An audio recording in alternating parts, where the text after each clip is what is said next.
गौतम बुद्ध से जाने अपने मन को कैसे समझें।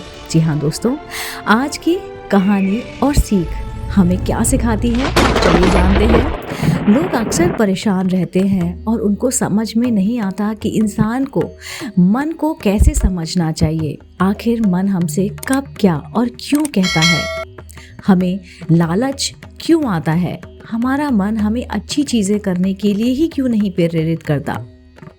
चलिए जानते हैं गौतम बुद्ध की जुबानी।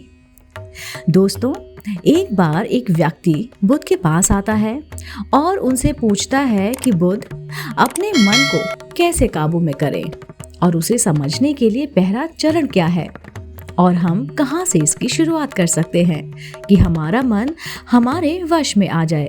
बुद्ध मुस्कुराते हैं और उसका उत्तर देते हैं कि अपने मन को समझने का पहला चरण है इसके द्वारा दिए गए लालचों की व्यर्थता को देख लेना।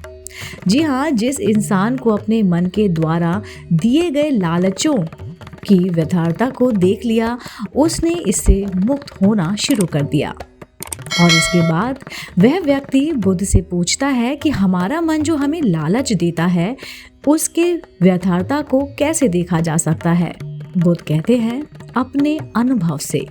जी हाँ दोस्तों, मनुष्य जिस भी गलत कार्य को अति में करता है, चाहे वो कुछ भी हो, उससे उसे दुख मिलता है और यही दुख उसका अनुभव है और यही अनुभव उसके रूपांतरण का कारण बन सकता है।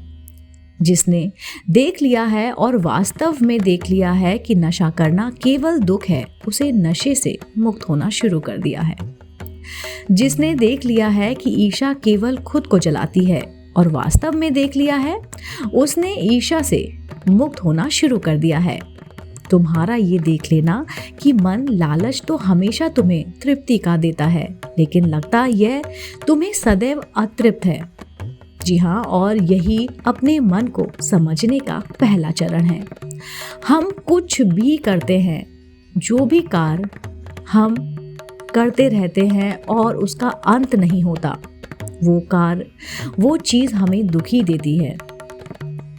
कहानी को आगे बढ़ाने से पहले आपको एक प्रश्न को समझना बहुत ही आवश्यक है।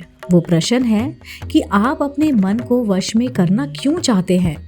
क्योंकि आपने ये अनुभव कर रखा है कि आपका मन आपको दुखी देता है, पर क्योंकि आपको अपने मन के लालच बहुत बड़े सुहावने लगते हैं, इसलिए आप इन लालचों के पीछे छुपे हुए दुखों को नहीं देख पाते हैं। सिर्फ अपने दुखों को देख लेने से आपका मन आपके वश में नहीं आ जाएगा। उसके लिए आपको दूसरा चरण क्या है, ये समझना होगा। वह व्यक्ति बुद्ध से पूछता है, बुद्ध, यानी यदि कोई व्यक्ति यह जानता है कि उसके मन में लालचों के कारण उसके जीवन में बहुत दुख है, तो क्या इसका अर्थ यह है कि वो व्यक्ति पहले चरण पर है? और यदि वह व्यक्ति पहले चरण पे है तो दूसरे चरण पर कैसे जाएगा? बुद्ध कहते हैं उस व्यक्ति को खोज पर निकलना होगा, यानी कि उसको हंटिंग पे निकलना होगा, किसी ऐसे व्यक्ति की खोज पर जो अपने मन से मुक्त हो चुका है और जिसने अपने मन को जान लिया है, क्योंकि तुम्हारा मार्गदर्शन वही कर सकता है जो उस जगह पर पहुंचा हुआ है और जहां तुम जाना चाहते हो। दोस्तों, यहाँ पर एक बात समझनी बहुत ही आवश्यक है कि खोज पर निकलने का अर्थ यह नहीं है कि आप सन्यासी बन जाएं, बल्कि खोज पर निकलने का अर्थ यह है कि कोई ऐसा व्यक्ति, कोई भी ऐसा व्यक्ति खोजना जो आपका मार्गदर्शन कर सके। वो व्यक्ति आपका पिता हो सकता है, आपकी माता हो सकती हैं, आपका भाई या मित्र या फिर शिक्षक।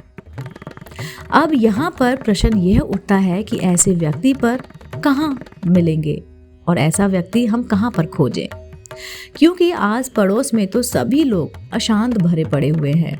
तो इस प्रश्न का उत्तर है कि आप ऐसे व्यक्ति को आस-पास या आस पड़ोस में मत खोजिए, बल्कि इंटरनेट पर खोज सकते हैं, क्योंकि इंटरनेट आपको पूरी दुनिया से जोड़ता है। दोस्तों, मैं और आप इस इंटरनेट के ही बदौलत जुड़े हुए हैं। अगर इंटरनेट नहीं होता, मान लीजिए, तो क्या आप मेरे इस वीडियो को देख रहे होते या सुन रहे होते? नहीं ना, आप मुझे जान भी नहीं रहे होते। दोस्तों, इस दुनिया में बहुत सारे लोग थे और अभी भी हैं और हमेशा रहेंगे जो आपका मार्गदर्शन कर सके। कहानी में वापस लौटते हैं और अच्छे से जानते हैं कि अपने मन को समझने का दूसरा चरण क्या है। वह व्यक्ति बुद्ध से पूछता है कि उस व्यक्ति की पहचान क्या है जिसने अपने मन को समझ लिया है और जिसने खुद को जान लिया है कि वो क्या करना चाहता है। क्योंकि हर व्यक्ति का ये दावा होता है और वो दावा करता भी है कि वह ज्ञानी और बुद्धिमान है, लेकिन वास्तव में ज्ञानी कौन है वह कैसे पता लगेगा। बुद्ध इस पर कहते हैं यह तीसरा चरण है और वो चरण है, चलिए जानते हैं वो तीसरा चरण कौन सा है। सुनना ही अपने मन को समझने का तीसरा चरण है, जो मेरे ऑडियंस या मेरे सब्सक्राइबर्स जो मुझे सुन रहे हैं। इसके बाद वह व्यक्ति बुद्ध से पूछता है कि क्या देखकर यह पता नहीं लगाया जा सकता, क्योंकि आपको देखकर ही पता लगता है कि आप एक महात्मा हैं। बुद्ध कहते हैं कि देखने में तो कोई भी व्यक्ति बहुत शांत लग सकता है, लेकिन भीतर से वे क्या है यह उसके शब्द ही बता सकते हैं। लेकिन ध्यान रहे कि शब्दों पर भी विश्वास एकदम से नहीं कर लेना चाहिए। किसी भी बात पर विश्वास इसलिए कर लेना है कि उसे मैंने कहा हुआ है या किसी महात्मा ने बोला हुआ है। किसी भी बात पर विश्वास आपको तब कर लेना है जब वह तुम्हारा अनुभव बन जाए। गौतम बुद्ध के द्वारा कही गई इन बातों को मैं आपको थोड़ा और आसान भाषा में समझाने की कोशिश करती हूँ। दोस्तों, कोई कहता है कि ध्यान करना अच्छा है और कोई कहता है ध्यान करना बुरा है। ये दोनों ही अतिया है। अगर आप अभी ध्यान को अच्छा मानते हैं तो आप बहुत ही जल्दी उसे बुरा मान जाएंगे और यही हमारे मन की चाल है। तो अब आपके मन में सवाल उठ रहा होगा कैसे? तो इसका उत्तर है कि ध्यान की शुरुआत में आपको आनंद नहीं मिलेगा, बल्कि बोरियत महसूस होगी। और आपका विश्वास क्या कहता है कि ध्यान अच्छा है, लेकिन आपको अनुभव क्या कहता है या अनुभव क्या हो रहा है, ध्यान बोरियत भरा है। तो धीरे धीरे आपका विश्वास बदलने लगेगा। पहले आप ध्यान को अच्छा मानते थे, लेकिन अब आप ध्यान को बुरा मानने लग जाएंगे। आप एक अति से दूसरे अति पर पहुंच जाएंगे और यही हमारे मन की चाल है। हमारा मन हमें अतियों से ही भटकाता रहता है और अगर आप ध्यान को बुरा मानते हैं तो आप कभी भी ध्यान नहीं कर पाएंगे। अब कहानी में वापस लौटते हैं और अच्छे से समझते हैं कि अपने मन को समझने का तीसरा चरण क्या है। बुद्ध कहते हैं कि किसी भी बात पर विश्वास तब तक नहीं करना है जब तक वह तुम्हारे विवेक की कसौटी पर खरा नहीं उतर जाए, और इसके लिए कर्म करना आवश्यक है और कर्म ही अपने मन को समझने का चौथा चरण है। अगर आप धन कमाना चाहते हैं, मान लीजिए आप धन कमाना चाहते हैं, तो आपको सही दिशा में कर्म करना आवश्यक है। ठीक उसी प्रकार अगर आप खुद को जानना चाहते हैं तो आपको सही दिशा में कर्म करना आवश्यक होता है। वह आदमी बुद्ध से पूछता है कि सही दिशा में कर्म करते वक्त आदमी क्या गलती कर सकता है। बुद्ध कहते हैं कि वो सिर्फ 2 गलतियां कर सकता है।